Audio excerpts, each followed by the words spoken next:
దురంధర్ అనే సినిమా ఈ మధ్య కాలంలో రిలీజ్ అయింది. ఇప్పటికి 2 వారాలు పూర్తి చేసుకుంది.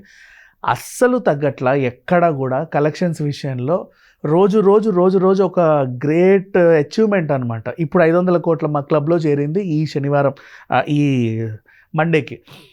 ఈవెన్ వర్కింగ్ డేస్లో యాక్చువల్గా డీసెంట్ వసూళ్ళు రావడం చాలా కష్టం. అది ఆ రికార్డు పుష్ప బ్రేక్ చేసింది. దాని తర్వాత ఇప్పుడు మళ్ళీ దురంధరే. అసలు ఎందుకు జనాలు తండోపతండాలుగా వెళ్తున్నారు? దురంధర్లో ఏముంది అని అనుకుంటే, దీంట్లో వీళ్ళు చూపించిన రియలిస్టిక్ క్యారెక్టర్స్, ఎంచుకున్న నటీనటులు, అండ్ అక్షయ్ ఖన్నా పాత్ర రియలిస్టిక్గా పాకిస్తాన్లో ఉన్న ఒక క్యారెక్టర్ కావడం, రణ్వీర్ సింగ్ నటన కావచ్చు, అండ్ అందరూ మహామహులు ఉన్నారు. మాధవన్ గారు, సంజయ్ దత్ గారు, ఇట్లా ఒక సినిమాని చక్కగా నిలబెట్టారనమాట.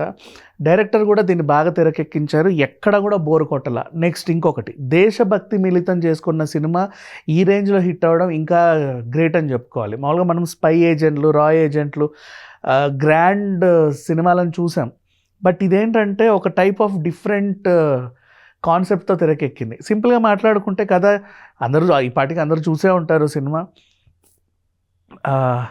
ఒక హత్య కేసులో ఖైదీగా ఉన్నటువంటి ఒక అబ్బాయిని, మన హీరోని స్పై ఏజెంట్గా పాకిస్తాన్ పంపిస్తారు.